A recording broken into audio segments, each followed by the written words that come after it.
acara berlangsung, topi toga dapat dilepaskan. Dapat.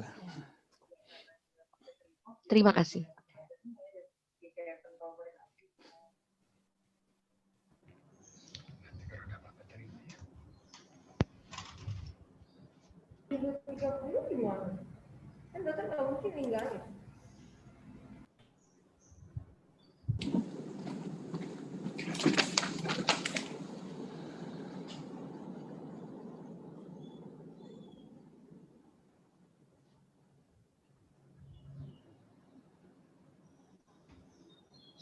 Hadirin yang kami hormati, Assalamualaikum warahmatullahi wabarakatuh. Selamat pagi dan salam sejahtera untuk kita semua. Upacara pengukuhan Profesor Dr. Zulkifli Amin, spesialis penyakit dalam, konsultan pulmonologi dan medik kritis, Profesor Dr. Neng Tina Kartina, magister kesehatan, Profesor Dr. Hartono Gunadi, spesialis anak konsultan, dan Profesor Dr. Najib Advani, spesialis anak konsultan, Master of Medicine in Pediatrics, sebagai guru besar Fakultas Kedokteran Universitas Indonesia. Segera dimulai.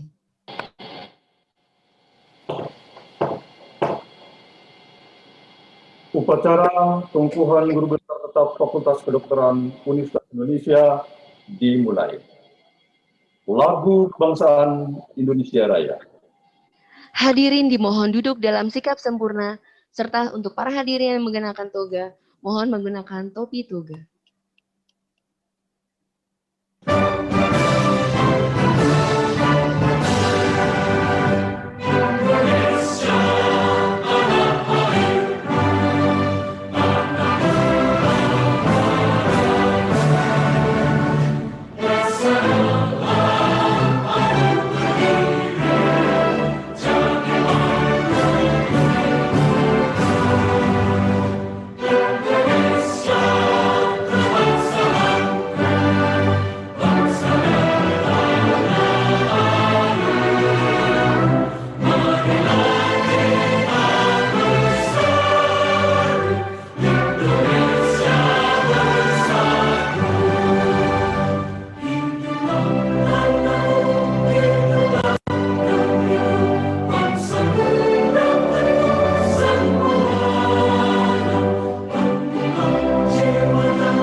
Rektor membuka sidang terbuka pengukuhan guru besar tetap Fakultas Kedokteran Universitas Indonesia.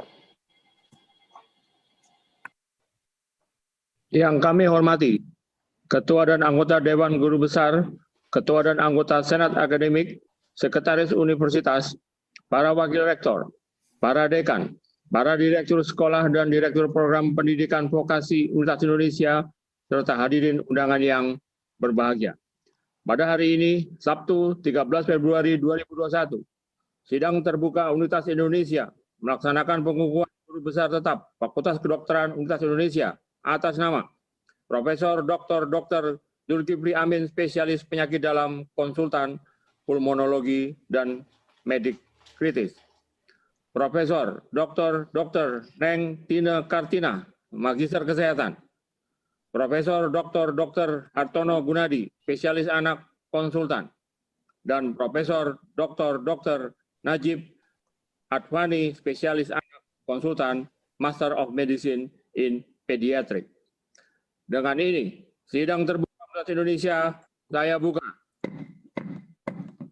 Untuk selanjutnya, saya persilahkan Profesor Zulkifli Amin untuk membacakan pidato pengukuhannya. Silakan.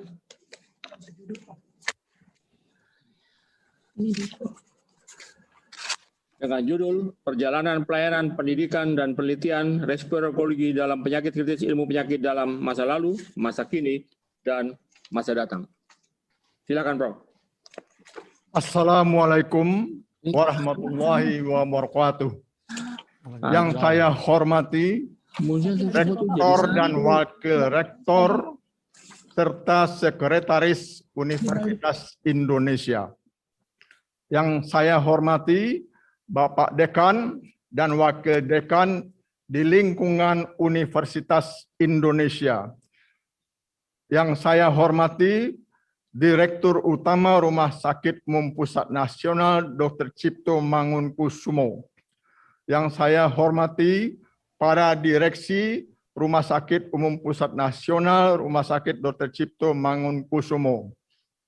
Yang saya hormati para guru besar dan staf pengajar, para sejawat, para peserta program studi dokter spesialis, dan para mahasiswa.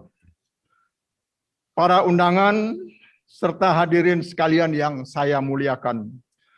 Dalam kesempatan ini, marilah kita bersama memanjatkan puji syukur kehadirat Allah Subhanahu wa Ta'ala yang telah melimpahkan rahmat dan hidayahnya kepada kita semua, sehingga dapat berkumpul pada hari ini dalam keadaan sehat dan sejahtera untuk mengikuti acara pengukuhan saya sebagai guru besar tetap dalam ilmu penyakit alam pada Fakultas Kedokteran Universitas Indonesia. Perkenankanlah saya mengucapkan terima kasih kepada pemerintah Indonesia, Bapak Presiden, Bapak Wakil Presiden, dan Bapak Menteri Pendidikan Nasional yang memberikan kepercayaan kepada saya sebagai guru besar tetap ilmu penyakit dalam, dan kepada Bapak Rektor Universitas Indonesia yang telah memberikan kesempatan kepada saya untuk menyampaikan pidato pengukuhan di hadapan sidang terhormat ini. Pada kesempatan ini juga saya menyampaikan terima kasih sebesar-besarnya kepada hadirin sekalian yang telah sudi meluangkan waktu yang amat berharga untuk menghadiri upacara pengukuhan yang amat berarti bagi saya sekeluarga. Hadirin yang saya muliakan, saya memilih dan mengajukan pidato pengukuhan berjudul Perjalanan Pelayanan Pendidikan dan Penelitian Respirologi dan Penyakit Kritis Ilmu Penyakit Dalam, Masa Lalu, Masa Kini, dan Masa Datang. Perjalanan masa lalu. Sejatinya keberadaan pelayanan paru telah dimulai tahun 1908. Artinya sudah 112 tahun yang lalu dari sekarang.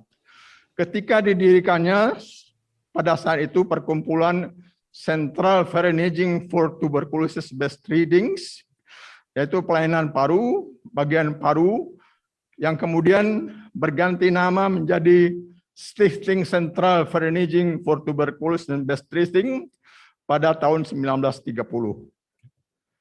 Pada 19 November tahun 1919 di Batavia, Jakarta sekarang ini, waktu itu didirikan sebuah unit rumah sakit pendidikan Stovia dengan nama Central Burgerlich Ziekenhuis atau dikenal semuanya sebagai CBZ. Yang kini namanya menjadi Rumah Sakit Umum Pusat Nasional Dr. Cipto Mangunkusumo. Jadi pelayanan paru di Jakarta tahun 1908 sudah 11 tahun mendahului Rumah Sakit CBZ RSCM ini.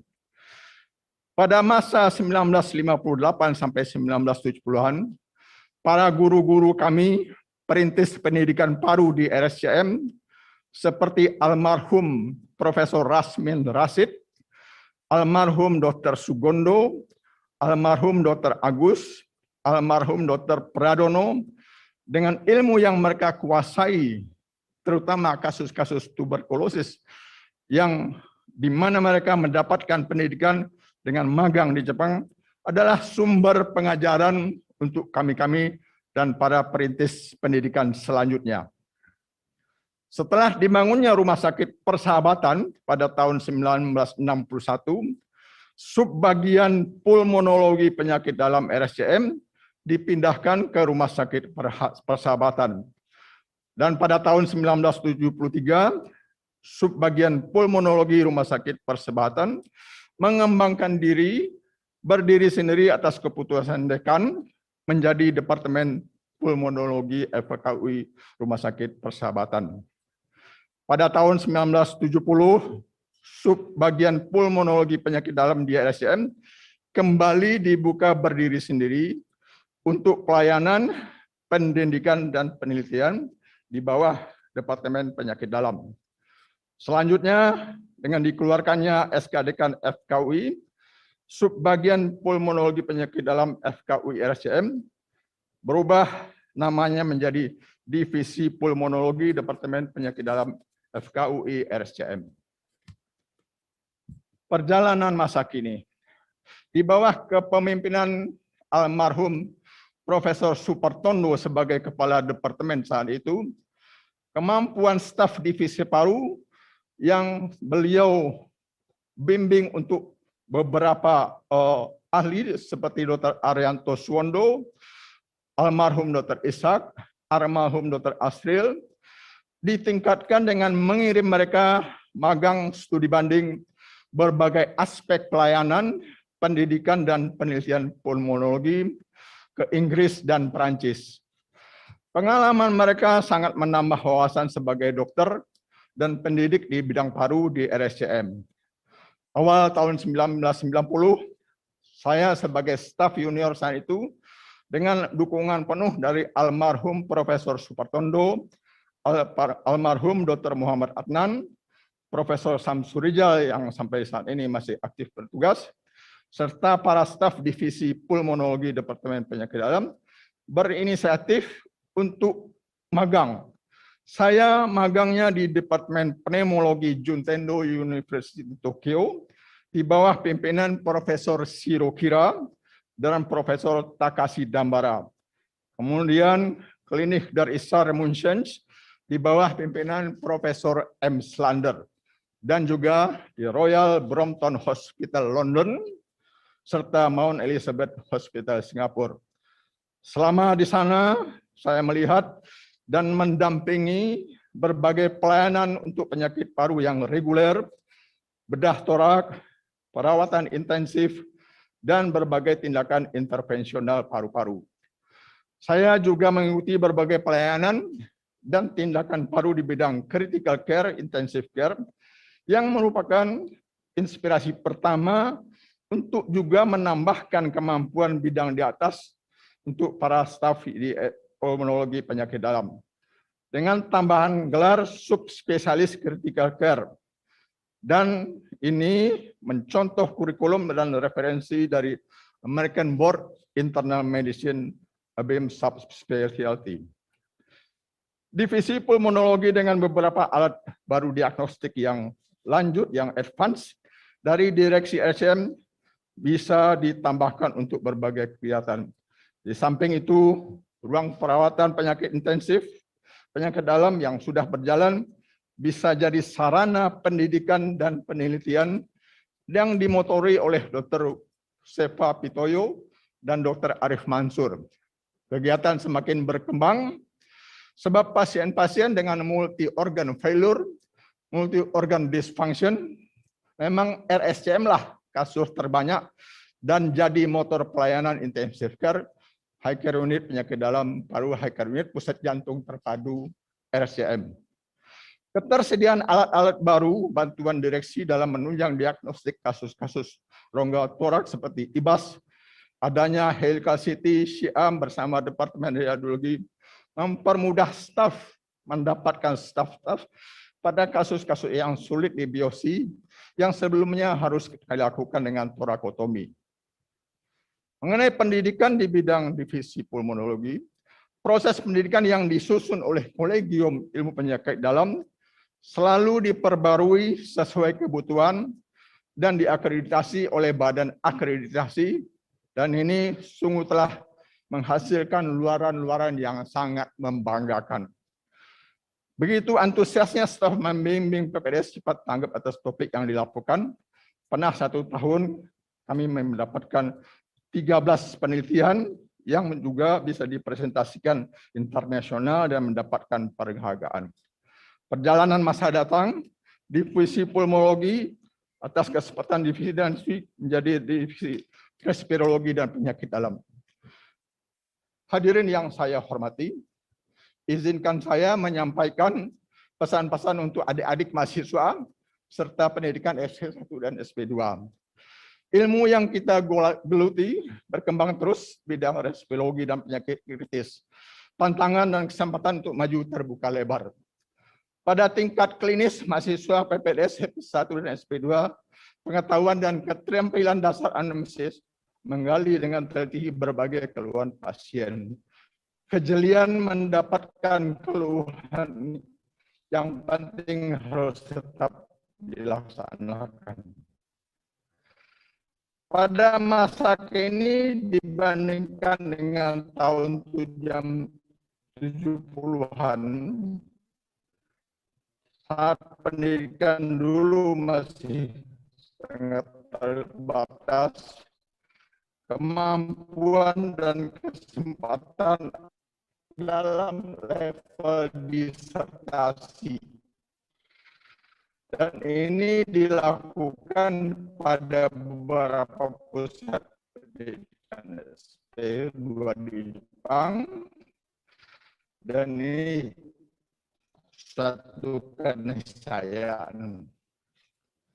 Hadirin yang kami muliakan, sebagai penutup pidato, izinkan saya mengucapkan syukur dan terima jabatan Guru Besar Universitas Indonesia. Terima kasih kepada Direktur terdahulu, Dr. Muhammad Anies, dan Direktur saat ini, Profesor Ari Kontoro. Kepada Profesor Dr. Arif Haryasam, Dekan Fakultas Kedokteran Indonesia, segenap Wakil Dekan, Dr. Dadang Makmun, Ketua Departemen Penyakit Dalam, saya ucapkan terima kasih dan pertengahan yang setinggi-tingginya. Khusus kepada Dr.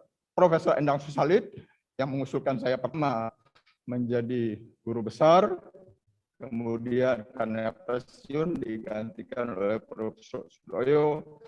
Saya ucapkan terima kasih yang tak terhingga. Dan lebih khusus lagi Profesor Dr. Suwarjo dan Profesor Siti Setiati. Izinkan saya mengungkapkan isi hati saya kepada keluarga saya. Saya terkenang akan kedua almarhum Ibunda Nizar Nur. Mereka ini telah berjasa membesarkan kami kakak beradik, hidup sederhana sebagai pegawai negeri, kemudian sesudah pensiun menjadi petani dan pedagang kecil. Mereka membesarkan saya dengan memberi contoh yang sangat baik, mendidik saya dalam bidang ilmu dunia dan akhirat. Meskipun saya disekolahkan sekolah SR, SMP, dan SMA, namun kami juga diajarkan berbagai kegiatan-kegiatan pendidikan agama. Kejujuran ayah sebagai pegawai negeri dan kepandaian ibu membesarkan 9 anak-anaknya sangat membekas di hati kami. Limpahan kasih sayang orang tua mewarnai kehidupan saya. Untuk ketiga anakku, Dr. Lukman SPPD, Dr. Firman PhD, Dr. Hilman PhD, tetaplah rendah hati, taat dalam beribadah, tekun dalam keseharian berpraktek, dan tak lupa selalu memperdalam ilmu dunia dan akhirat. Semoga pelajaran yang telah kalian dapat selama mengikuti pendidikan selama ini tetap berkembang dan bermanfaat buat bersama.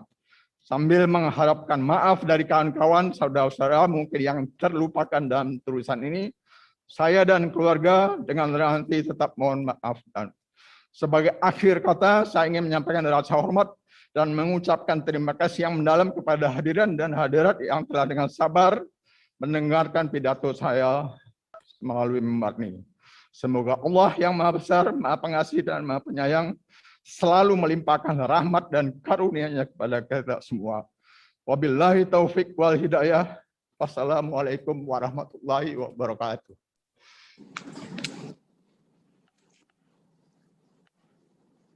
Profesor Dr. Zulkifli Amin, spesialis penyakit dalam, konsultan pulmonologi dan medik kritis.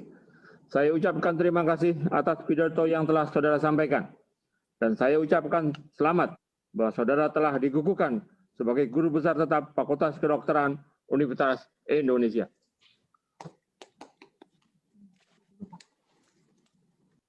Dan selanjutnya, saya persilahkan untuk membacakan pidato pengukuhan yang berjudul Optimalisasi Stimulasi Anak dalam Mendukung Pengembangan SDM untuk Indonesia Emas berbasis kajian neuroplastisitas. Silakan, Prof.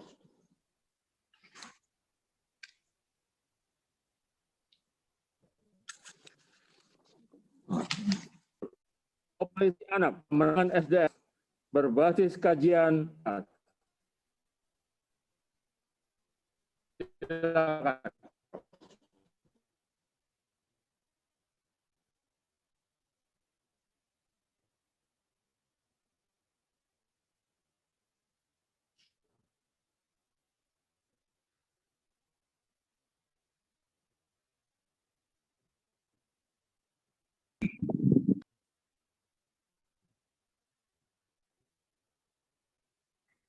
Yang terhormat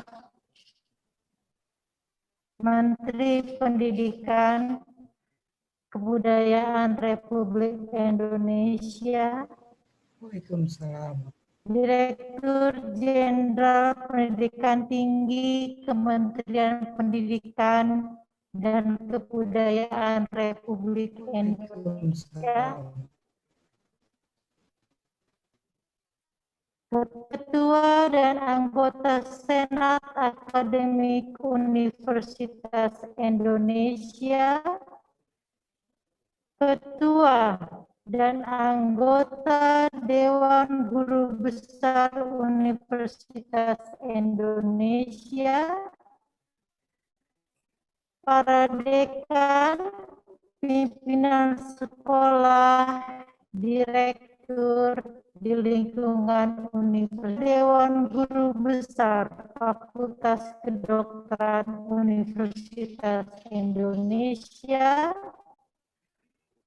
Direktur Rumah Sakit Dr. Cipto Mangunkusumo, dan Direktur Rumah Sakit yang tergabung dalam AHS Universitas Indonesia, Direktur Mahasiswa Staf Pendik di Fakultas Kedokteran Universitas Indonesia, Bapak dan Ibu, serta seluruh hadirin yang saya muliakan. Pada kesempatan yang berbahagia ini, perkenankan saya mengucapkan puji doa Baginda Rasulullah Nabi Muhammad Sallallahu Alaihi Wasallam beserta keluarga, sahabat, dan pengikutnya sampai akhir zaman. Hadirin yang saya hormati, dengan segala kerendahan hati, perkenankan saya menyampaikan pidato pengukuhan sebagai guru besar dengan judul Untuk Indonesia Emas berbasis kajian neuroplastisitas. Hadirin yang saya hormati, saat ini kita sama-sama sedang berjuang melawan COVID-19 yang telah menjadi pandemi. Pemerintah Indonesia telah melakukan berbagai upaya untuk menangani masa pandemi agar tidak berdampak buruk bagi seluruh sektor kehidupan, termasuk pendidikan. dunia pendidikan SDM unggul, generasi emas penerus bangsa. Salah satu upaya mencapai target generasi emas tersebut dilakukan pembangunan perilaku sumber daya manusia ketika memasuki era industri 4.0. Hadirin yang saya hormati, upaya untuk mengembangkan perilaku SDM unggul yang berdaya saing perlu didukung. Dengan demikian, sumbangsi untuk mendukung pengembangan perilaku SDM berbasis dari keilmuan tersebut. Fisiologi kedokteran berperan dalam mempelajari mekanisme secara normal dan proses mekanisme yang mendasari suatu penyakit pada tingkat organ, jaringan, seluler, dan molekuler. Temuan mekanisme pada tingkat molekuler seluler memiliki dua peranan, yaitu pertama, dapat dijadikan parameter dalam deteksi dini, pengembangan pengobatan, dan juga pengembangan perilaku. Dan kedua, dapat menjadi basis dalam pengembangan inovasi teknologi kedokteran. Upaya pengembangan inovasi kedokteran juga dalam mendukung pengembangan SDM, diantaranya dengan mengembangkan alat pengukur fungsi, kognisi, emosi, sosial berbasis pada aktivitas kelistrikan dan molekuler di otak. Tetapi tentu saja, dalam pengembangan inovasi kedokteran teknologi kedokteran ini perlu melibatkan disiplin ilmu lainnya, seperti fisika kedokteran. Integrasi antara keilmuan fisiologi kedokteran dan fisika kedokteran sangat diperlukan. Hadirin yang saya hormati, pengembangan perilaku SDM unggul berbasis pada hasil riset dan inovasi sedang berjalan di Departemen Fisiologi dengan fokus penelitian neurobehavior yang disebut dengan Applied and Molecular Physiology of Behavior atau MPB. Fokus penelitian ini untuk mengembangkan formula dalam mengoptimalkan kapasitas kecerdasan intelektual, emosi, dan sosial, serta mengembangkan teknologi kedokteran yang dapat mengukur fungsi, kognisi, emosi, dan sosial berbasis keaktifan listrik dan molekuler di otak. Peta jalan penelitian terbagi dalam 3 tahap. Penelitian molekuler yang bertujuan untuk mendapatkan mekanisme molekuler fungsi kognisi melalui pendekatan environmental enrichment. Tahap pengembangan formula bertujuan untuk menguji dan mengembangkan formula EE pada manusia. Tahap implementasi formula yang telah diuji pada target populasi sehingga dapat bermanfaat bagi pengembangan SDM unggul. Hadirin yang saya hormati, penelitian yang sudah dilakukan baru tahap molekuler yang bertujuan untuk mengembangkan formula serta menjelaskan mekanisme molekuler terhadap peningkatan neuroplastisitas. Neuroplastisitas merupakan kemampuan sistem saraf dalam merespons setiap stimulus eksternal dan internal. Respons tersebut dapat berupa perubahan struktur, fungsi, dan sirkuit sistem saraf. Neuroplastisitas dapat meningkatkan kecerdasan oleh karena mendukung fungsi pembelajaran, fungsi memori, dan fungsi kognisi. Penelitian yang telah dilakukan menggunakan hewan coba bertujuan untuk menguji formula kombinasi environmental enrichment dan latihan fisik. Environmental enrichment merupakan manipulasi lingkungan dengan pengayaan pada aspek kognisi, sensorik, motorik, dan sosial. Formula kombinasi environmental enrichment dan latihan fisik dapat meningkatkan plastisitas di otak melalui neuromodulator, BDNF, IGF-1, dan FGF2.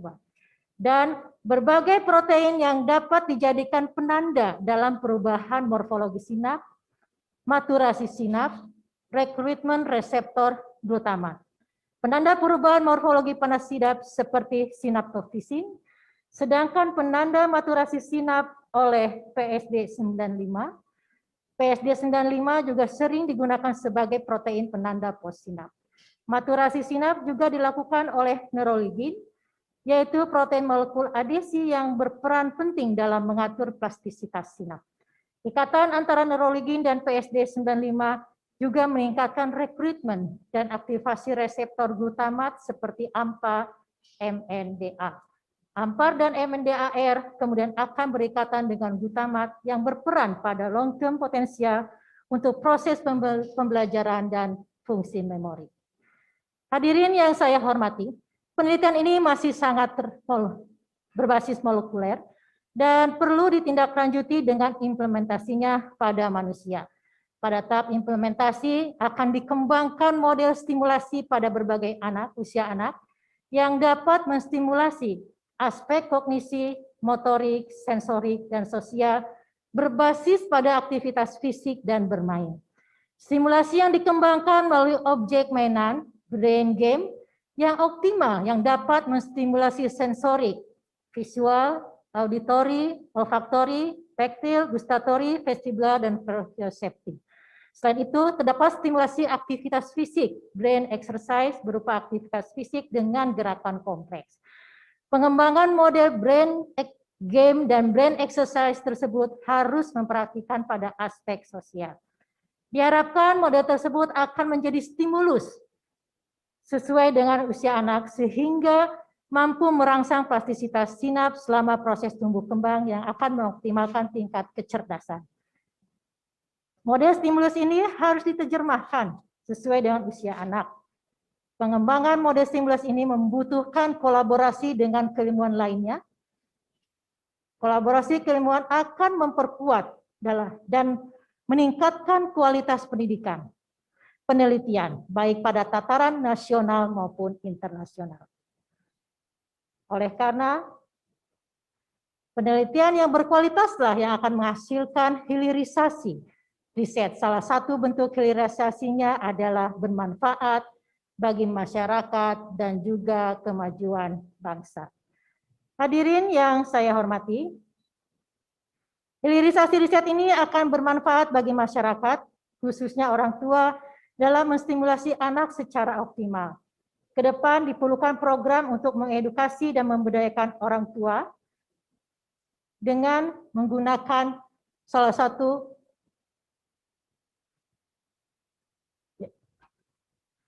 terobosan inovasi teknologi. Oleh karena media teknologi dapat digunakan secara masif dan mudah diakses sehingga akan berdampak luas. Inovasi teknologi menggunakan community-based e-parenting, yaitu suatu aplikasi yang dapat diunduh dengan mudah melalui smartphone. E-parenting akan mendampingi orang tua secara dua arah, berupa edukasi, model stimulasi, monitoring, evaluasi, dan konsultasi pakar. Dengan demikian, ke depan akan dikembangkan aplikasi e-parenting sebagai upaya untuk mendukung pembangunan SDM di Indonesia dalam mencapai target Indonesia Emas 2045. Konsep e-parenting berbasis hasil riset yang spesifik belum banyak dikembangkan di Indonesia, sehingga hal ini merupakan terobosan dalam mengawal target Indonesia Emas di tahun 2045. Mari kita sama-sama bersinergi agar konsep e-parenting tersebut dapat segera terwujud.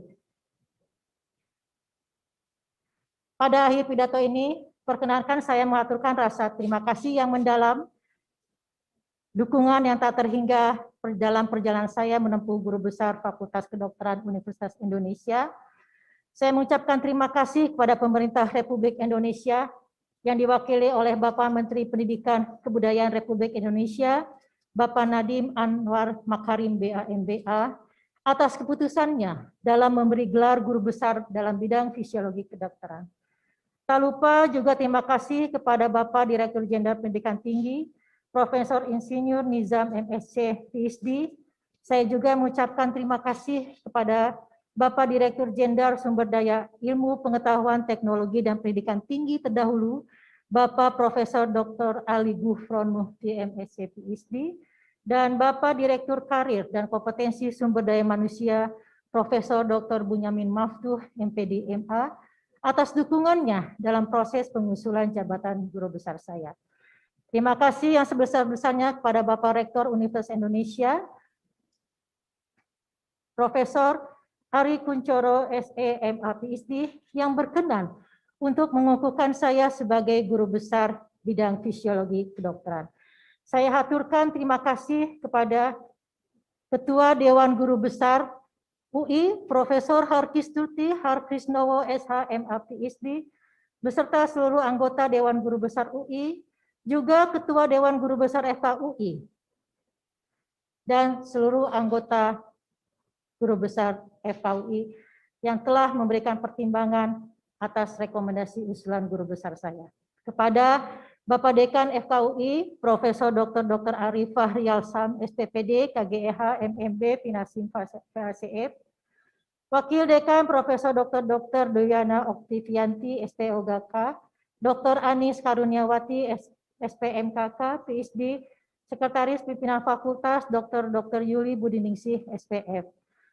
Semua juga tak luput dari upaya Profesor Dr. Saleha, Profesor Dr. Erni Hernawati Purwaningsih, MS, Profesor Dr. Ambrosius Purwa, MS, serta Profesor Dr. Sri Widya Yusman, MS, dan Profesor Dr. Siana Adiwinata Pawitan, MS, PhD, selaku tim review. Terima kasih juga saya sampaikan kepada Profesor Dr. Ali Sulaiman, Profesor Dr. Ratna Sitompul, SM, Spesialis Mata Konsultan, Dr. Ermita Ibrahim, MS, atas kearifannya sehingga saya dapat diterima dalam keluarga besar Universitas Indonesia. Terima kasih juga kepada Dr. Dewi Irawati, kepada Dr. Minarma Siagian, MS, Dr. Gigi Antonia Tansil, Dr. Nurul Paramita, Dr. Imelda Rosalin Sianipar, Dr. Sofi Yolanda, Dr. Trinovita, Dr. Nur Hadi Ibrahim, Dr. Roman Adrian Gunarjo, dan Pak Elva Migusan. Semoga pengusulan guru besar ini akan menginspirasi semuanya di Departemen Fisiologi untuk mempersiapkan jenjang karir sehingga dapat memperoleh gelar guru besar juga. Terima kasih juga untuk para guru-guru yang telah mendidik saya, khususnya Profesor Dr. Iva B. Akbar, Profesor Dr. Wahyu Karhi Wikarta, MS, SPKO. Pada kesempatan ini juga saya ingin mengucapkan terima kasih kepada Direktur Riset dan Pengabdian kepada Masyarakat periode 2015-2020, yaitu Bapak Muhammad Ali Brawi, Magister Engineering, PhD, dan Profesor Dr. Heri Hermansa, ST, Magister Engineering.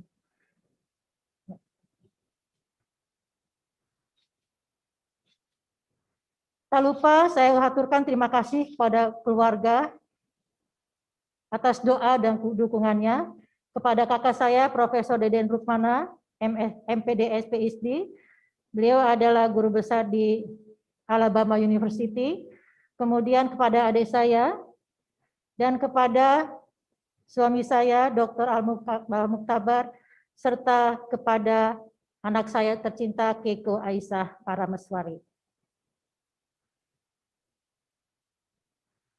Demikian yang dapat saya sampaikan. Sebelumnya menutup pidato ini, saya mengaturkan terima kasih kepada Bapak Ibu seluruh hadirin yang memberi dukungan dan meluangkan waktunya untuk mendengarkan pidato ini. Teriring permohonan maaf sebesar-besarnya jika terdapat hal yang tidak berkenan, baik disengaja atau tidak disengaja. Wabillahi wahidayah. Wassalamualaikum warahmatullahi wabarakatuh. Profesor Dr. Neng Tina Kartina, Magister Kesehatan. Saya ucapkan terima kasih atas pidato yang telah saudari sampaikan. Dan saya ucapkan selamat bahwa saudari telah dikukuhkan sebagai guru besar tetap Fakultas Kedokteran Universitas Indonesia. Kepada Profesor Dr. Atono Gunadi untuk membacakan pidato pengukuhan yang berjudul Optimalisasi 1000 Hari Pertama Kehidupan langkah awal mewujudkan generasi penerus yang unggul. Silakan, Prof.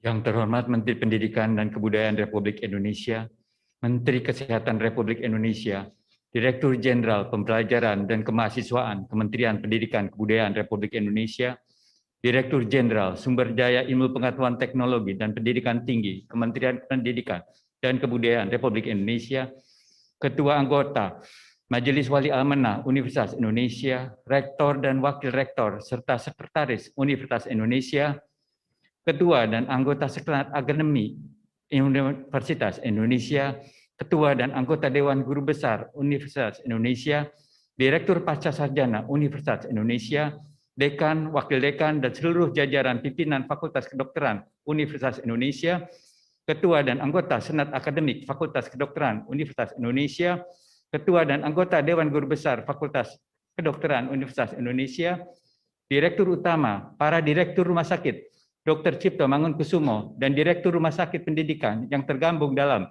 Academic Health System Universitas Indonesia, para Guru Besar Universitas Indonesia dan Guru Besar Tamu, Ketua Departemen IKA FKUI RSCM, para Ketua Departemen, para Ketua Program Studi di lingkungan Fakultas Kedokteran Universitas Indonesia, para staf pengajar, peserta program studi doktor, magister, dokter spesialis 1 dan 2, pendidikan dokter, dan serta seluruh teman sejawat dan karyawan FKUI RSCM, para tamu undangan, serta seluruh hadirin yang saya muliakan.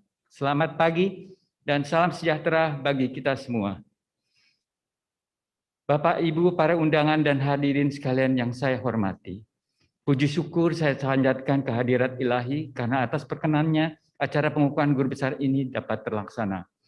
Perkenankan saya mengucapkan terima kasih kepada Pemerintah Republik Indonesia, Bapak Presiden dan Menteri Pendidikan dan Kebudayaan Republik Indonesia yang memberikan kepercayaan kepada saya untuk mengemban amanah sebagai guru besar dalam ilmu kesehatan anak di Fakultas Kedokteran Universitas Indonesia. Kepada Rektor Universitas Indonesia, saya ucapkan terima kasih atas kesempatan yang diberikan kepada saya untuk menyampaikan pidato ilmiah di hadapan sidang yang terhormat ini. Terima kasih juga kepada semua hadirin yang telah berkenan meluangkan waktu menghadiri maupun mengikuti acara pengukuhan ini. Bapak, Ibu hadirin yang saya hormati, pada kesempatan yang baik ini, dengan segala kerendahan hati, izinkan saya menyampaikan pidato ilmiah dalam pengukuhan saya sebagai guru besar di Fakultas FKUI yang berjudul Optimalisasi 1000 Hari Pertama Kehidupan, Nutrisi, Kasih Sayang, Stimulasi, dan Imunisasi merupakan langkah awal mewujudkan generasi penerus yang unggul. Masa 1000 hari pertama kehidupan yang dimulai saat pembuahan sampai usia 2 tahun merupakan periode emas yang sangat menentukan masa depan seorang anak dan sangat tergantung pada pengaruh yang didapatkan dari lingkungannya. Pada masa ini, kebutuhan dasar anak terutama nutrisi, kasih sayang, dan stimulasi perlu dipenuhi. Nutrisi ibu saat hamil adalah hal krusial karena berpengaruh terhadap pengembangan janin, pembentukan organ tubuh, serta pembentukan jaringan syaraf yang menentukan perkembangan kognitif anak. Kekurangan protein, lemak, karbohidrat, vitamin, mineral dapat berpengaruh terhadap tumbuh kembang anak di kemudian hari, seperti tingkat IQ yang rendah, keberhasilan sekolah yang rendah, dan gangguan perilaku. ASI merupakan sumber nutrisi yang paling ideal untuk menjamin kesehatan dan kesintasan anak. ASI eksklusif dianjurkan untuk diberikan sampai 6 bulan. Terdapat bukti bahwa bayi yang mendapat ASI selama 12 bulan berkorelasi dengan peningkatan IQ sebesar 3,7 poin dan tingkat penghasilan per bulan yang lebih tinggi yang dinilai pada usia 30 tahun. Setelah bayi berusia 6 bulan, makanan pendamping ASI perlu diberikan secara tepat waktu, cukup dalam kalori, protein, vitamin, dan mineral, higienis dan responsif, sementara ASI diteruskan sampai 2 tahun. MPASI yang kurang dalam kuantitas dan kualitas akan menimbulkan gangguan tubuh kembang, dan bila ini berlangsung lama akan menimbulkan gangguan pertumbuhan seperti malnutrisi dan stunting. Kasih sayang dibutuhkan untuk menimbulkan rasa aman, kepercayaan pada anak. Kurangnya pemenuhan kasih sayang pada periode ini akan menimbulkan ketidakpercayaan anak terhadap lingkungan dan deprivasi emosi yang dapat menyebabkan gagal tumbuh di kemudian hari. Saat lahir, terdapat sekitar 100 miliar sel saraf yang belum atau sedikit berhubungan satu dengan lainnya. Pada masa 1000 HPK ini terjadi proses pembentukan sinaps yang terbentuk dari pengalaman anak setelah mendapat kasih sayang dan stimulasi. Stimulasi adalah proses pemberian rangsang pada satu atau semua organ sensoris anak. Makin sering dan variatif stimulasi yang diberikan, maka sinaps yang terbentuk akan semakin kuat dan kompleks. Setelah 2 tahun, sel saraf yang tidak stimulasi akan menghilang. Salah satu cara stimulasi multisensorik alami yang terbaik adalah menyusui, yang merangsang rasa pengecapan, pendengaran, penglihatan, vestibuler, dan perabaan bayi. Selanjutnya, stimulasi perlu diberikan secara interaktif dan responsif oleh orang tua sesuai dengan usia anak. Anak yang kurang mendapat stimulasi dalam masa 1000 HPK ini akan mengalami keterlambatan. Hal ini terlihat pada anak yang diadopsi dari panti asuhan setelah usia 24 bulan yang menunjukkan gangguan perkembangan lebih berat dan lebih menetap dibanding anak yang diadopsi pada usia yang lebih muda. Sesuai dengan kemajuan teknologi, terutama masa pandemi, penggunaan media elektronik pada anak meningkat. Stimulasi yang seharusnya dilakukan secara interaktif dan responsif oleh orang tua dan pengasuh diambil alih oleh gawai atau gadget, sehingga anak menjadi pasif. Pajanan gawai dalam bentuk screen time berlebihan akan menimbulkan dampak negatif. Berbagai penelitian melaporkan bahwa ada hubungan antara pajanan screen time dengan keterlambatan bicara reseptif dan ekspresif. Selain keterlambatan bicara, sejumlah penelitian juga melaporkan bahwa pajanan screen time pada usia dini berhubungan dengan risiko terjadinya autism dan gangguan pemusatan perhatian dan hiperaktivitas. WHO tidak merekomendasikan screen time untuk anak di bawah usia 1 tahun. Untuk anak usia kurang dari 18 bulan, penggunaan screen time hanya dianjurkan untuk komunikasi video bila orang tua berada di luar rumah. Anak terutama dalam periode 1000 HPK perlu dilindungi dari penyakit infeksi yang dapat dicegah dengan imunisasi atau dikenal dengan PD3I. Selain menurunkan morbiditas dan mortalitas anak, imunisasi dilaporkan berkorelasi dengan peningkatan pertumbuhan dan perkembangan kognitif anak. Pada masa pandemi COVID-19, cakupan imunisasi secara nasional menurun. Penurunan cakupan ini dapat meningkatkan risiko terjadinya kejadian luar biasa PD3I seperti campak dan difteri. Suatu analisis manfaat risiko imunisasi rutin di masa pandemi melaporkan bahwa 1 kematian anak akibat COVID-19 karena kunjungan imunisasi rutin dapat menyebabkan 82 kematian karena PD3I. Dengan demikian, imunisasi pada anak perlu dilanjutkan dengan mematuhi protokol kesehatan. Tumbuh kembang anak pada masa 1000 HPK perlu dipantau secara teratur dan berkesinambungan. Gagal tumbuh yang terjadi pada 8 minggu setelah lahir dapat menurunkan IQ 2,7 poin pada anak berusia 8 tahun. Oleh karena itu, adanya gagal tumbuh perlu dideteksi dan diintervensi sedini mungkin. Hadirin yang saya muliakan, perkenankan saya menyampaikan sedikit kegiatan tentang kiprah Divisi Tumbuh Kembang Pediatri Sosial FKUI RSCM. Saat ini, Divisi Tumbuh Kembang Pediatri Sosial telah berhasil melakukan translasi, adaptasi, uji validasi, dan reliabilitas Ages and Stages Questionnaire atau ASQ3 ke dalam bahasa Indonesia, serta uji validasi eksternal ke Bayley Scales of Infant Development 3 yang merupakan baku emas perkembangan anak. ASQ3 merupakan alat screening perkembangan yang digunakan secara luas di banyak negara. Dengan demikian, screening perkembangan yang dilakukan di RSCM dapat sesuai dengan standar internasional. Untuk mendeteksi gangguan komunikasi dan interaksi pada anak 6-24 bulan, dapat digunakan Communication and Symbolic Behavior Scales Developmental Profile yang telah kami translasi. Uji kesahihan dan keandalannya telah dilakukan dengan hasil yang baik. Program stimulasi perkembangan yang berbasis video untuk anak 6-12 bulan telah dikembangkan dan diteliti. Kelompok bayi yang distimulasi oleh ibu dengan video selama 1 bulan memperlihatkan kenaikan rata tingkat perkembangan atau developmental quotient sebesar 14 dibandingkan dengan 1,3 pada kelompok kontrol yang distimulasi dengan buku KIA. Selain melakukan pendidikan pelayanan imunisasi, divisi juga berkiprah dalam penelitian uji klinis dan keamanan dan serta imunogenisitas vaksin seperti DTP, HB, hepatitis B, HIV yang memperlihatkan keamanan dan imunogenisitas yang baik pada anak usia 2, 3, 4 bulan serta menunjukkan persistensi antibodi pada anak usia 18 sampai 24 bulan. Saat ini, vaksin tersebut telah dipakai dalam program imunisasi nasional.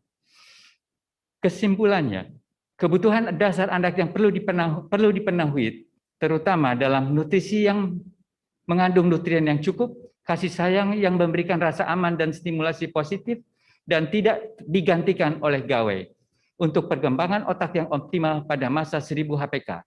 Selain itu, anak perlu dilindungi dari penyakit infeksi yang berbahaya dengan imunisasi yang lengkap.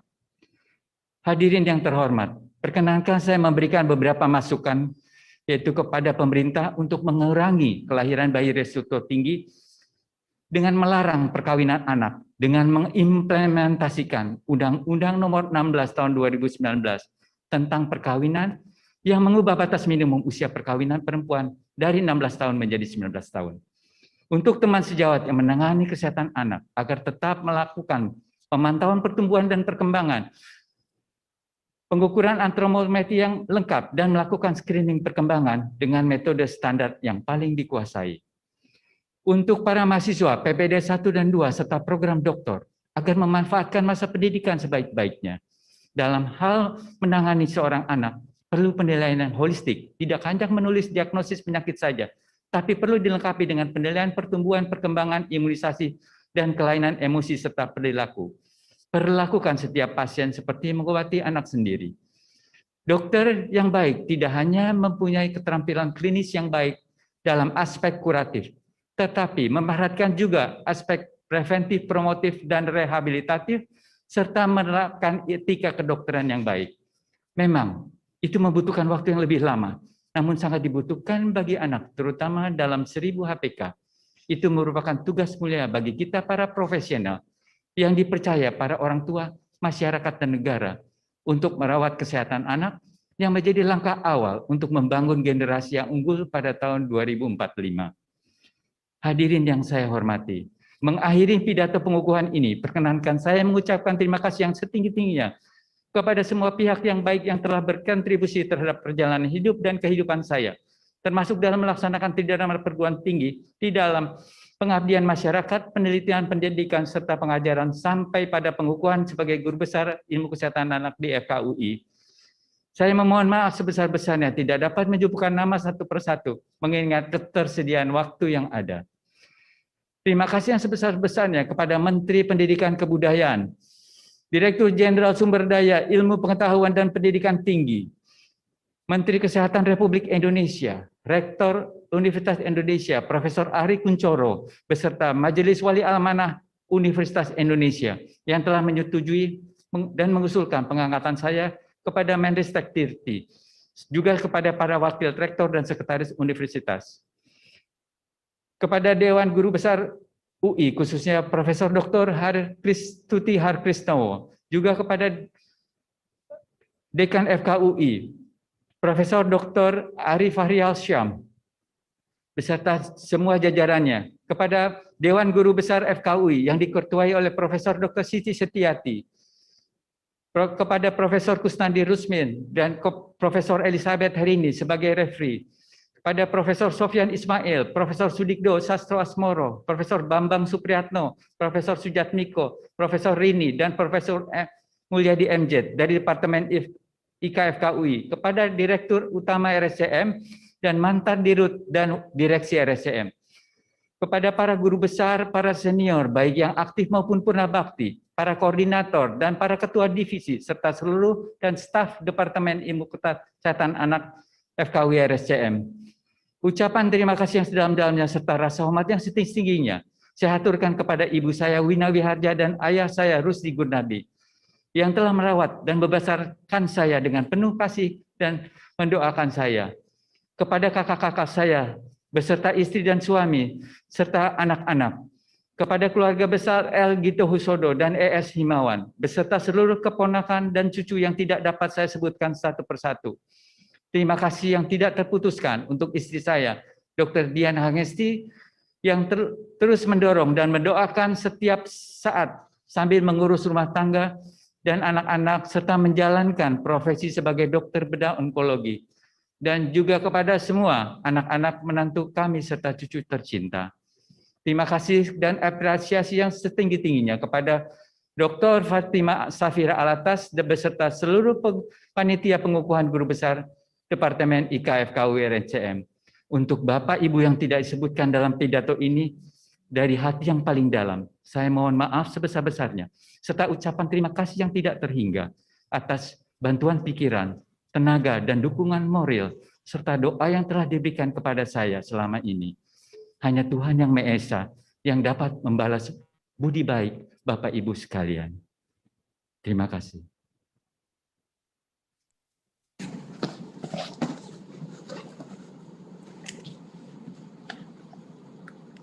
Profesor Dr. Hartono Gunadi, spesialis anak konsultan. Saya ucapkan terima kasih atas pidato yang telah saudara sampaikan. Dan saya ucapkan selamat bahwa saudara telah dikukuhkan sebagai guru besar tetap Fakultas Kedokteran Universitas Indonesia. Selanjutnya, saya persilahkan untuk membacakan pidato pengukuhannya yang berjudul Penyakit Kawasaki dan Permasalahannya, Upaya Melindungi Jantung Generasi Penerus. Silakan, Prof. Terima kasih, Pak Rektor. Bismillahirrahmanirrahim. Assalamualaikum warahmatullahi wabarakatuh. Selamat pagi para hadirin. Yang terhormat Bapak Menteri Pendidikan dan Kebudayaan Republik Indonesia, Menteri Kesehatan, Dirjen Pembelajaran dan Kemahasiswaan Kementerian Dikbud, Dirjen Sumber Daya Ilmu Pengetahuan Teknologi dan Pendidikan Tinggi Kementerian Pendidikan dan Kebudayaan, Ketua dan Anggota Majelis Wali Ulama Ahli Amanah, Rektor dan Wakil Rektor serta Sekretaris Universitas Indonesia, Ketua dan Anggota Senat Akademik UI, Ketua dan Anggota Dewan Guru Besar UI, Direktur Pasca Sarjana UI, Dekan, Wakil Dekan, dan seluruh jajaran pimpinan FKUI, Ketua dan Anggota Senat Akademik FKUI, Ketua dan Anggota Dewan Guru Besar FKUI, Direktur Utama serta para Direktur RSCM, serta Direktur Masjid Pendidikan yang tergabung dalam Academic Health System Universitas Indonesia, para guru besar Universitas Indonesia dan guru besar tamu, Ketua Departemen IKFKUI RSCM, serta para Ketua Departemen dan Ketua Program Studi di FKUI, para staf pengajar, peserta program studi doktor, magister, dokter spesialis 1 dan 2, pendidikan dokter, serta seluruh teman sejawat dan karyawan FKUI RSCM. Para tamu undangan serta seluruh hadirin yang saya muliakan.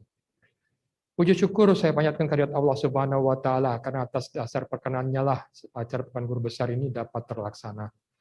Perkenankan saya mengucapkan terima kasih kepada Pemerintah Republik Indonesia melalui Bapak Menteri Pendidikan dan Kebudayaan telah memberi kepercayaan kepada saya untuk mengemban amanah sebagai guru besar dalam ilmu kesehatan anak di FKUI. Rektor juga saya ucapkan terima kasih atas kesempatan pidato pengukuhan. Terima kasih kepada semua hadirin telah berkenan meluangkan waktu untuk mengikuti acara pengukuhan ini. Bapak Ibu hadirin saya hormati, perkenalkan saya menyampaikan pidato yang dengan judul Penyakit Kawasaki dan Permasalahannya, Upaya Melindungi Jantung Generasi Penerus.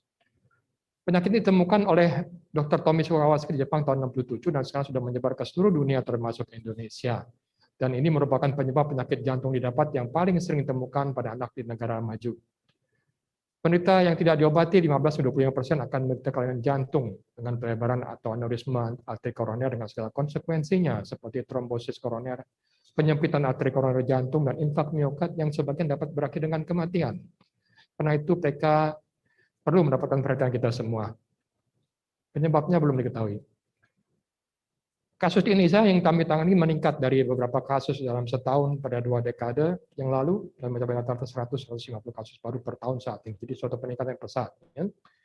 Pak Dewani dan kawan-kawan 2005 melaporkan seri kasus pertama penyakit Kawasaki di Indonesia. Dan hingga saat ini sudah ditemukan sekitar 3.000-an kasus, terutama daerah Jabodetabek. Dan diperkirakan banyak kasus yang tidak terdiagnosis. Ada beberapa masalah dalam penyakit ini. Nomor satu, masalah kurangnya pengetahuan tentang penyakit Kawasaki. Dengan perkiraan angka kejadian di negara kita sekitar 5.000 kasus baru per tahun, dan saat ini sekitar 95% tidak terdeteksi, serta angka resiko 25%, maka setiap tahun jumlah anak yang terkena resiko adalah 1.200 per tahun. Sebagian besar pasien dengan pelebaran koroner yang ringan mungkin tidak bermasalah, akan tapi dengan kelainan yang berat, obstruksi yang berat, penyempitan berat, maka mereka harus hidup dengan sebuah jantung yang cacat seumur hidupnya, akan mempengaruhi kualitas hidup selanjutnya. Berbagai upaya diseminasi sudah kami lakukan sejak 2 dekade dan masih terus dilakukan. Baik di lingkungan masyarakat awam berupa seminar, mendirikan perkumpulan orang tua dari Kawasaki, publikasi artikel, mendirikan Kawasaki Center, dan di lingkungan akademis yaitu kuliah, diskusi, simposium, penerbitan buku, dan sebagainya. Masa selanjutnya adalah masa diagnosis PK. Terdapat 6 kriteria diagnostik, yaitu demam, mata merah, bibir merah, kelainan tangan dan kaki merah, ruam dengan berbagai bentuk, pembesaran kelenjar getah bening leher pada satu sisi. Yang diagnosisnya ditacahkan atas klinisnya semata, tidak ada suatu pemeriksaan bisa memastikan apakah ini Kawasaki atau bukan. Itu letak kesulitannya. Sehingga harus mengadakan kepada ahli yang berpengalaman. Jika terjadi underdiagnosis, yaitu penyakit PK dikatakan penyakit lain, maka tidak diobati akan menimbulkan berbagai komplikasi di kemudian hari. Sebaiknya overdiagnosis yaitu bukan PK tetapi diagnosis sebagai penyakit Kawasaki memberikan beban tersendiri, yaitu imunoglobulin diberikan yang harganya sangat mahal yang sebenarnya tidak diperlukan. Baku emasnya ya seperti dikatakan tadi adalah hanya ada ahli yang di bidangnya. Masalah lain adalah masalah terapi. Terapi pada fase akut dengan imunoglobulin dosis tinggi itu harganya sangat mahal ya. Dengan dosis 2 gram per kilogram badan, lalu kami mengadakan penelitian dengan mencoba dengan dosis yang lebih rendah, itu 1 gram per kilo, dengan hasil relatif baik dan hemat biaya 50%. Masalah lain resistensi, yaitu ada beberapa pasien 15-20% di luar negeri tidak respon terhadap imunoglobulin. Di Indonesia penelitian kami hanya mendapatkan 7%, dan tidak ada kesepakatan global mau diapakan pasien yang resisten imunoglobulin. Jadi masing-masing center bertindak sendiri. Masalahnya kekambuhan atau rekurensi. Di Jepang angkanya sekitar 3%, penelitian kami di Indonesia juga sekitar 3% kekambuhannya. Masa jangka panjang yaitu meskipun manifestasi klinis PK biasanya bersifat akut dan self-limiting atau swasirna, tetapi kelainan koroner yang muncul pada fase akut dapat berlanjut terus dengan segala konsekuensinya seperti penyempitan atau penyempitan koroner yang dapat berakhir fatal, dan sebagian akan mengalami perbaikan keadaan normal. Angka kematian penyakit Kawasaki relatif rendah di Jepang dengan teknologi yang sudah demikian maju hanya 0,1%. Tapi kami bisa membanggakan bahwa kami juga tidak kalah di Indonesia, bahkan juga angka kami juga hanya 0,1%, 2 dari 1.900 kasus. Masalah selanjutnya adalah fasilitas kesehatan dan sumber daya manusia. Pasien Kawasaki memerlukan bantuan dokter spesialis jantung anak, ya, untuk ekokardiografi terutama, yang jumlahnya di kita hanya 66 orang di seluruh Indonesia, bandingkan dengan Amerika Serikat yang jumlahnya 2.500 dokter. Ya. Sehingga ini menjadi masalah untuk penanganan selanjutnya. Jadi untuk pelaksanaan ekokardiografi masih memberikan masalah, jadi segi biaya dan akses vaskesnya. Pada dasarnya standar internasional 3 kali ekokardiografi pada saat diagnosis, tapi kami mengadakan penelitian dan kami berhasil menemukan bahwa dengan 2 kali saja sudah cukup, asal syaratnya belum ada timbul kerusakan koroner. Ini juga diakui oleh beberapa dunia internasional. Masalah psikologis dan tumbukan Kawasaki pada kasus yang ringan tidak bermasalah karena sembuh dalam beberapa minggu biasanya. Tapi mereka yang dengan aneurisma koroner yang berat, apalagi sedang atau berat, itu memerlukan waktu yang lama bertahun-tahun dan bahkan minum obat seumur hidup sehingga dapat menimbulkan ansietas yang berkepanjang yang dapat mengakibatkan perubahan yang tidak diharapkan pada jati diri dan gaya hidup.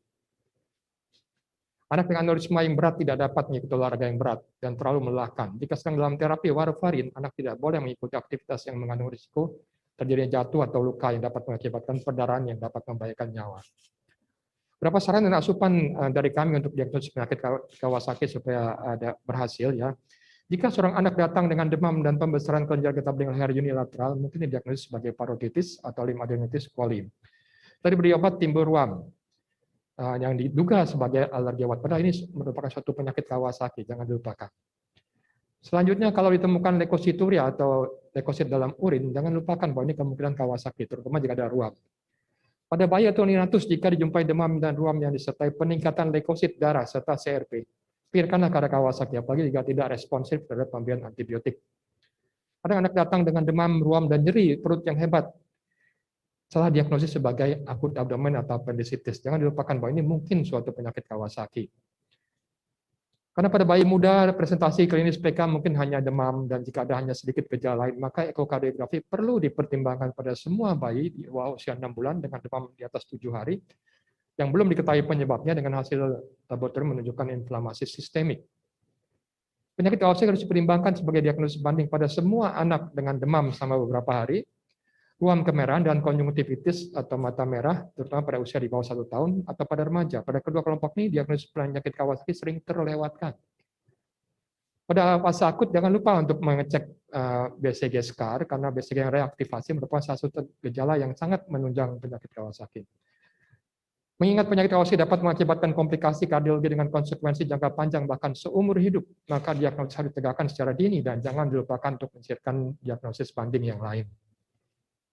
Sebagai tenaga medis, hendaknya kita menyadari kelebihan maupun kekurangan kita, sehingga penanganan pasien dapat dilakukan dengan optimal. Terapi yang diberikan juga harus atas indikasi yang kuat, tanpa faktor lain, kecuali semata-mata kepentingan pasien, bukan kepentingan manapun. Berbagai usaha, terutama diseminasi pengetahuan tentang penyakit ini, baik di kalangan awam maupun tenaga kesehatan, akan bermuara pada penegakan diagnosis dan terapi dini yang akan dapat melindungi serta menyelamatkan jantung para generasi penerus dari berbagai komplikasi yang timbul. Insya Allah. Hadirin yang saya muliakan. Mengakhiri pidato ilmiah yang saya lakukan ini, kami ucapkan terima kasih setinggi-tingginya kepada semua pihak yang telah mendukung kiprah dan perjalanan hidup saya sejak awal kehidupan, dan selanjutnya dalam melaksanakan pengabdian masyarakat, penelitian, pendidikan, serta pengajaran sampai dikukuhkannya saya sebagai Guru Besar Ilmu Kesehatan Anak di FKUI. Niat keterbatasan waktu yang ada, izinkanlah saya mohon maaf sebesar-besarnya kalau tidak dapat menyebutkan nama satu persatu. Terima kasih kepada Menteri Pendidikan dan Kebudayaan, Dirjen Sumber Daya Ilmu Pengetahuan dan Pendidikan Tinggi, dan Bapak Menteri Kesehatan Republik Indonesia, serta Majelis Wali Amanat UI, Rektor UI, Prof. Adi Kuncoro, serta kepada para Wakil Rektor dan Sekretaris Universitas Indonesia. Juga kepada Dewan Guru Besar yang ketua Dr. Prof. Harkrisno, beserta seluruh anggota yang telah menyetujui dan menerima saya untuk menjadi salah satu anggota Dewan yang terhormat ini. Demikian pula Prof. Heru Suhartanto dan seluruh anggota Komite 5 Demosi dan Promosi Dewan Guru Besar UI. Terima kasih juga kepada Ketua Senat Akademik Indonesia, Profesor Nahrawi Jalal Nahrawi, PhD, dan seluruh anggota Senat Akademik UI yang telah mendukung pengusulan guru besar saya. Ucapan terima kasih juga kepada Prof. Ikram Shah dan Dr. Saleh Sungkar atas bantuannya. Juga kepada Dewan Guru Besar Fakultas Kedokteran Universitas Indonesia yang diketuai oleh Dr. Prof. Seti Setiati, dan seluruh anggota Dewan Guru Besar FKUI yang telah mendukung pengusulan saya menjadi guru besar. Terima kasih kepada Profesor Dr. Tokedi Ontoseno dan Profesor Dr. Kusnandi Rusmil yang telah mendukung saya untuk memberikan referee. Terima kasih kepada Profesor Dr. Bambang Supriyanto, Prof. Badril Hegal Sarif, dan Prof. Dr. Mulyadi atas dukungannya sebagai pengusul dan bantuannya. Terima kasih banyak kepada Bapak Dekan FKUI, Insinyur Profesor Dr. Arif Fahrial Syam, beserta Wakil Dekan di bidang pendidikan, penelitian, dan kemahasiswaan, Prof. Dwiana Oktaviani, serta Dr. Anis Karuniawati. Jajaran dekanat FKUI, yaitu Prof. Rini, Dr. Yuli, Dr. Murti, Dr. M. Yunir, Dr. Ayu Salim, Dr. Andon, serta atas segala perhatian dukungannya, juga kepada Saudara Dini Trisnawati. Terima kasih saya ucapkan kepada Direktur Utama RSUPN Dr. Cipto Mangunkusumo atas bantuannya, beserta direktur-direktur lainnya dan sebelumnya. Juga terima kasih kepada Departemen Ilmu Kesehatan Anak, Profesor Dr. Aryono Hendarto, hari juga dikukuhkan sebagai guru besar, dan juga Dr. Safir Altas serta jajarannya, serta semua panitia guru besar, sehingga acara ini dapat terlaksana dengan baik. Terima kasih juga Prof. Sudikdo Sastro Asmoro, senior saya, atas dukungannya, dan juga pada penguji S3 yang lain, yaitu Prof. Sarbono Waspaji, Prof. Samsul Jauhri, Prof. Teddy Antoseno, dan Prof. Zakiri Munasir, serta Dr. Diana Aulia. Terima kasih kepada almarhum Prof. Iskandar Faizat yang baru saja berpulang atas dorongannya, serta Prof. Sofyan Ismail, Kepala Bagian terdahulu. Kepada para kepala bagian ilmu sunat anak periode sebelumnya, yaitu Prof. Asril, Prof. Arwin Akhi, Prof. Bambang Supriyanto, dan Prof. Aryono sekarang, saya ucapkan terima kasih juga. Saya mengucapkan terima kasih dan penghargaan sebesarnya kepada guru besar lain di Departemen Ilmu Sunat Anak yang telah berjasa dan memberikan teladan yang tidak sempat saya sebutkan satu persatu. Terima kasih kepada para senior saya di Divisi Kardiologi Anak, Prof. Bambang Madiono, almarhum Dr. Sepranti, almarhum Dr. Maimunah, almarhum Dr. Ismet N. Usman, Profesor Dr. Sudikdo, dan Profesor Dr. Sukman Tulus Putra yang telah merintis jalan sebelumnya dan kontribusi positifnya. Juga para junior saya, yaitu Prof. Dr. Mulyadi, Dr. Piprim, almarhum Dr. Nikmah Salamiah, Dr. Anissa Ramadhani, serta Dr. Sarah Rafika Nusirwan, SPA. Semoga divisi kardiologi kita tetap berkembang terus dan partisipasi serta kerja keras kita semua tetap berjaya. Kepada rekan saya di Pelayanan Jantung Terpadu, Dr. Fatimah Jan, Dr. Yusuf Rahmat, Dr. Ginanjar, Eka Ginanjar, dan juga Dr. Rubiana Soekardi, saya ucapkan terima kasih kerjasama yang baik. Juga ucapan terima kasih kepada peserta FP2 Kardiologi Anak sejak angkatan tahun 97 yang telah tersebar di seluruh bumi pertiwi ini, yang mohon maaf tidak dapat saya sebutkan satu persatu. Penghargaan yang hormat saya tujukan kepada mendiang Dr. Tomisaku Kawasaki, guru saya yang telah mendahului. Dan Profesor Jane C. Burns, Director of Kawasaki Research, juga saya ucapkan terima kasih atas bimbingan dan perhatiannya. Terima kasih kepada Ibu Suyani Yahya sebagai Ketua Perkumpulan Orang Tua Penderita Kawasaki yang telah berjasa menyebarkan diseminasi ilmu maupun memberikan dorongan bantuan moral dan material kepada pasien Kawasaki yang tidak mampu. Kepada Ibunda tercinta Haji Muiminah serta almarhum Ayanda Haji Abdul Haji Muhammad. Saya sampaikan penghargaan dan terima kasih telah terhingga segala pengorbanan mendidik dan membesarkan saya. There is no words can praise my thanks and gratitude to all of you. Sudah tidak mudah, tapi dengan rahmat dan berkat Allah, dan dengan begitu indahnya. Thanks for everything, Mom and Dad. Beradinda, Nasir, Nazma, Nafis, Yasmin, Nasrin, Adwani, dan Arif, Abdul Aziz, beserta keluarga saya ucapkan banyak terima kasih atas dukungan dan pengertian. Kepada Bapak, Ibu, mertua saya almarhum Haji Firmani dan Rezeki, dan beserta keluarga besar saya ucapkan terima kasih atas kasih sayang dan perhatian. Istriku, Dr. Indi tak pantas kata untuk saya ucapkan terima kasih atas dukungan dia dan dia. Kepada tiga berlianku, Nabila, Syafiq, dan Aufar, apa sangat cinta dan bangga kepada kalian. Anakku, tuntutlah ilmu dunia setinggi langit, tapi jangan lupakan ilmu untuk kehidupan kelak. Akhir kata kepada semua pihak yang telah berperan dalam perjalanan hidup saya yang tidak dapat saya sebutkan satu persatu. Saya sampaikan penghargaan dan terima kasih yang tulus. Saya mohon maaf atas segala kekurangan dan kehilapan. Semoga Allah Subhanahu wa taala selalu memberkati kita semua. Amin ya rabbal alamin. Wassalamualaikum warahmatullahi wabarakatuh. Tepuk tangan.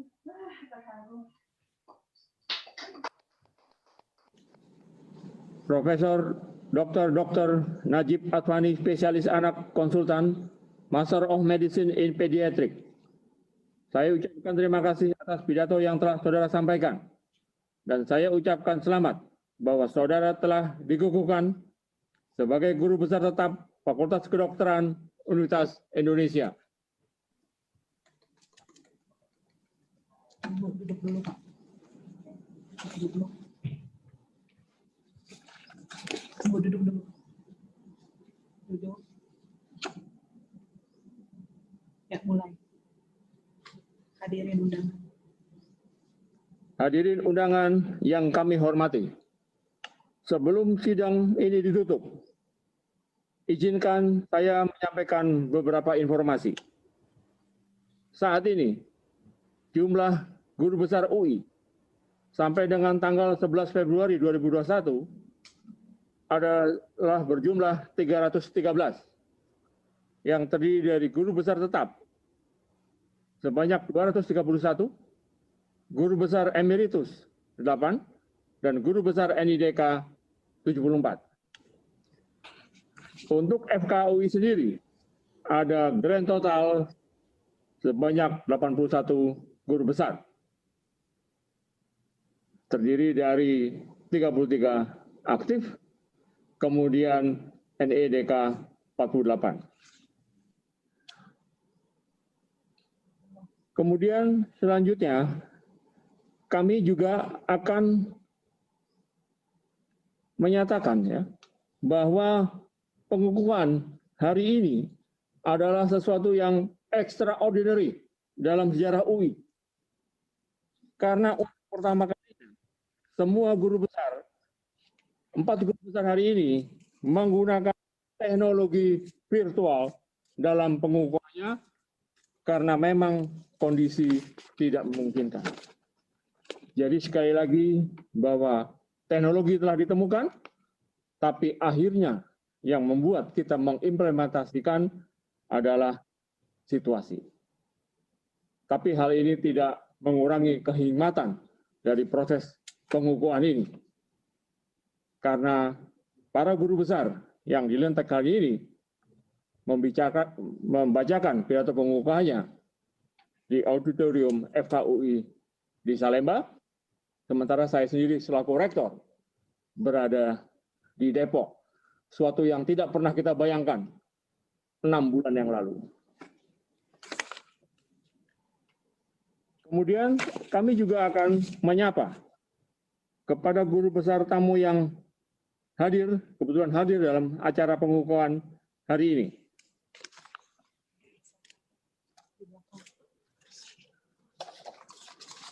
Ya, itu. Profesor Dr. Apurba MS, Guru Besar FK Universitas Pajajaran. Profesor Dr. Eva B. Akbar MS, Guru Besar FK Universitas Pajajaran. Profesor Dr. Deden Rukmana, MPDS, Alabama A&M University USA. Profesor Dr. Insinyur Edi N. Sasangko, MKom, Rektor Universitas Dian Nuswantoro, Semarang. Profesor Zulkarnain Arsyad, Guru Besar Fakultas FK Universitas Andalas. Profesor Dr. Kusnandi Rusmil, SPAK, Guru Besar FK Unpad. Profesor Dr. ES Herini, SPAK, Guru Besar FK UGM. Profesor Dr. ICB Kartasasmisa, SPAK, Guru Besar FK Unpad. Profesor Dr. David Handoyo Mulyono, SPPD Finasim PhD, Guru Besar FK Universitas Hasanuddin, Honorary Professor University of Sydney, Australia. Profesor Dr. Sri Rejeki Hadinegoro, SPAK, Ketua ITAGI.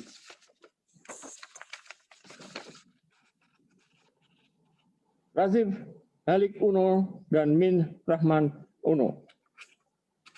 Profesor Mari LK Pangestu, Menteri Pariwisata Ekonomi Kreatif periode 2012-2014. Suyani Yahya, Ketua POKI. Dr. Elvina Karyadi, PhD, CMU Jakarta. Dr. Gigi Suherman, Sentra Medica Group. Laksamana Bursan, TNI Angkatan Laut. Brigjen Purnawirawan Dr. Joko Riyadi, SPBSK, Purnawirawan mantan Kepala RSPAD. Brigjen TNI Dr. Catur Susantra Sutisna, SPBA, Ketua Komite Etik RSPAD. Dr. Untung Suseno Sutarjo, Master Kesehatan, Analis Kebijakan Ahli Utama Kemenkes.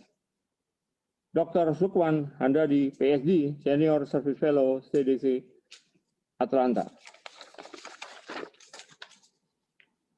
Kemudian kami juga akan memperkenalkan beberapa pejabat dari UI yang hadir hari ini.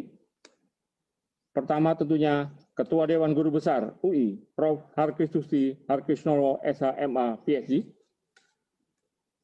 Ketua Senat Akademik, Profesor Nahrawi Jalal Nahrawi, MSc, MPhil, PhD.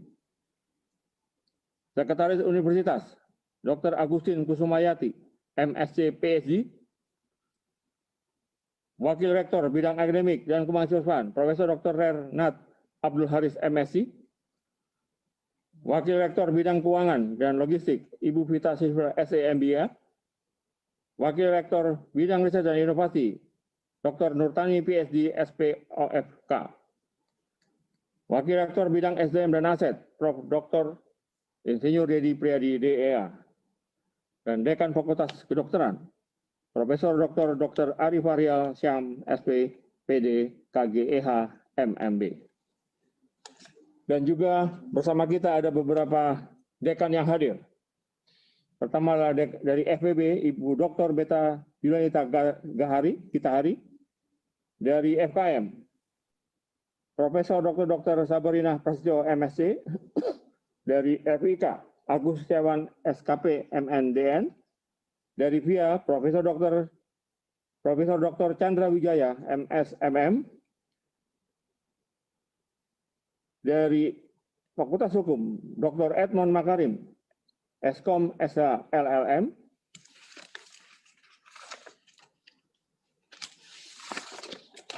Demikianlah pejabat yang hadir. Dan tentunya seperti dalam pengukuhan yang biasa, ada guru besar yang hadir juga. Terlalu banyak untuk disebutkan satu persatu. Tetapi mereka dapat dikenali dari atribut yang digunakannya. FK menggunakan atribut kalung berwarna hijau.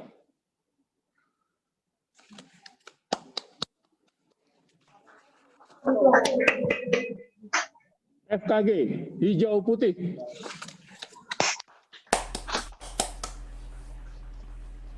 FT Fakultas Teknik biru tua. Fakultas Hukum merah tua.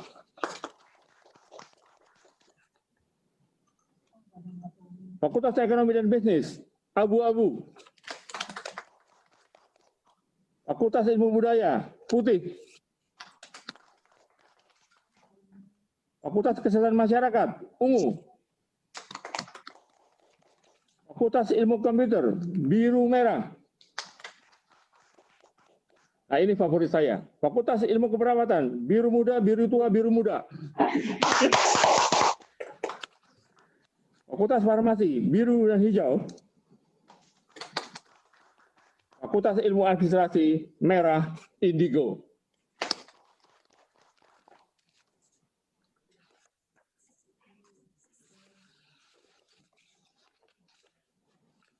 Hadirin yang kami hormati, perkenalkan saya selaku Rektor Universitas Indonesia sekali lagi mengucapkan selamat kepada Profesor Dr. Zulkifli Amin, spesialis penyakit dalam, konsultan pulmonologi dan medik kritis. Profesor Dr. Neng Tina Kartina, Magister Kesehatan. Profesor Dr. Hartono Gunadi, spesialis anak konsultan. Dan Profesor Dr. Najib Atwani, spesialis anak konsultan, Master of Medicine in Pediatric. Dan dengan ini, sidang terbuka pengukuhan guru besar Fakultas Kedokteran Universitas Indonesia dengan resmi saya tutup. Upacara pengukuhan guru besar Fakultas Kedokteran Universitas Indonesia telah selesai. Hadirin yang terhormat, dengan demikian upacara pengukuhan guru besar telah selesai. Akhir kata kami ucapkan terima kasih dan selamat siang.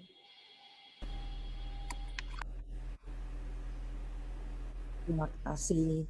Selamat siang. Terima kasih Pak Rektor. Terima kasih Pak Rektor, terima kasih Bu Harkustuti, terima kasih Pak Narwi. Selamat kepada Pak Profesor FK. Dekan, Pak Biasa, selamat para Rektor, selamat para GB. FK. Terima kasih Terima kasih Pak Rektor. Terima kasih.